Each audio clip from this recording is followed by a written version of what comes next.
भगवान विचार करते हैं और युद्ध की विशाल तैयारी हुई है।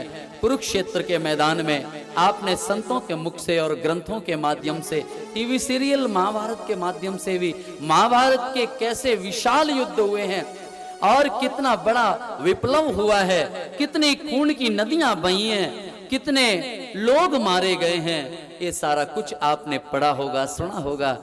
महाराज विशाल युद्ध हुआ और उस युद्ध में अनेकों वीर गति में पहुंच गए, अनेकों बिना किसी अपराध के भी मारे गए, अनेकों अपराध वाले जीव भी मारे गए।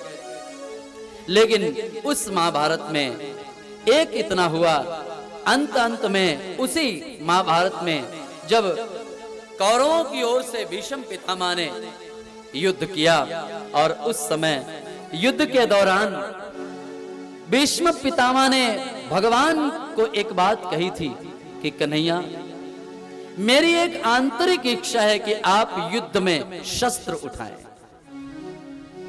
भगवान ने कहा कि देखो, यह तो संभव नहीं है, क्योंकि मैंने मन ही मन संकल्प लिया है कि मैं शस्त्र नहीं उठाऊंगा। तो बोले भक्त की इच्छा है और मेरी यह हार्दिक इच्छा है, तो आपको शस्त्र तो उठाना पड़ेगा। बोले मैं नहीं उठाता।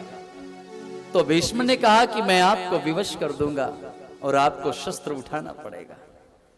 बोले देखेंगे जीत किसकी होती है।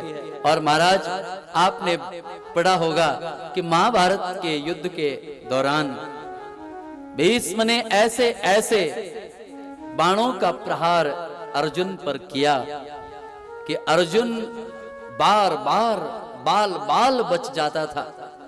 एक बार तो भीष्म ने आक्रोशजन्य होकर ऐसे ऐसे बाणों का संधान किया मेरे भाई कि रथ की ध्वजाजी टूट गई, रथ के पहिए टूट गए, रथ जमीन में धंस गया और अर्जुन आहत हो गया।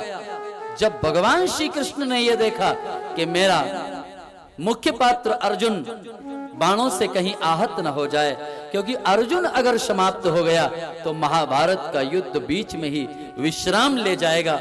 इसलिए अर्जुन की रक्षा करने के लिए भगवान ने जब भीष्म पितामह के आक्रोश को देखा तो उनके आक्रोश को देखकर भगवान समझ गए कि यह भीष्म पितामह का आक्रोश अर्जुन को परास्त करने के लिए नहीं है, बल्कि ये आक्रोश तो मुझे शस्त्र उठाने पर विवश करने के लिए हो रहा है।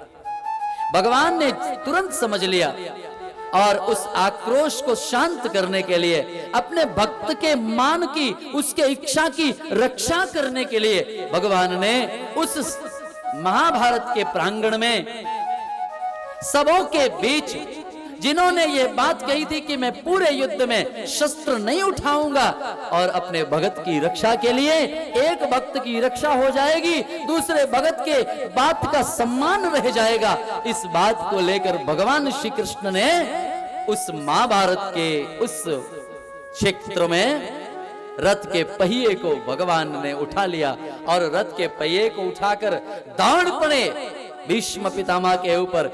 जैसे ही भगवान भीष्म पितामह के ऊपर दौड़े, भगवान को दौड़ता हुआ देखकर रथ के पहिए को वो हाथों में उठाकर शस्त्र के रूप में शस्त्र युक्त भगवान को देखा, तो भगवान के इस भाव की छटा को देख करके भीष्म पितामह का मानो संकल्प अपने आप पूर्ण सा हो गया मेरे भाई। और भीष्म पितामह ने धनुष और बाण जमीन पर रख दिए और हाथ जोड़ लिए, ठाकुर मैं धन्य हो गया, मैं कृतकृत्य हो गया, आपने मेरे शब्द की रक्षा कर ली।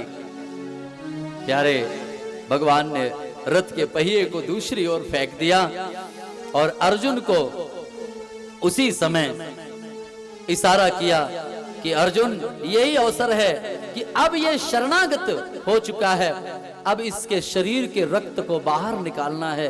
क्योंकि द्रौपदी के पूछने पर यही जवाब दिया था कि बेटी, मैंने गलत कमाई का अन्न खाया है, इसलिए मेरे बुद्धि का विनाश हो गया है, मेरी बुद्धि कुंठित हो गई है, इसलिए मैं तेरी रक्षा करने का भाव रखते हुए भी रक्षा नहीं कर पा रहा हूं। तो आज इसके शरीर का रक्त बाहर निकालकर इसे विरक्त करना है। अर्जुन ने उसी समय बाणों का संधान किया और महाराज ऐसे ऐसे बाण लगे, तीक्ष्ण बाणों ने भीष्म पितामह के शरीर को चलनी कर दिया। महाराज ऐसी कथा बताती है कि भीष्म पितामह आज जिस शैया पर धड़ाम से उस रण क्षेत्र में गिर पड़े हैं, वो और कोई सुख की सैया नहीं, वो तो मेरे भाई बाणों की सैया है, जिस पर भीष्म पितामह परास्त होकर के गिर पड़े।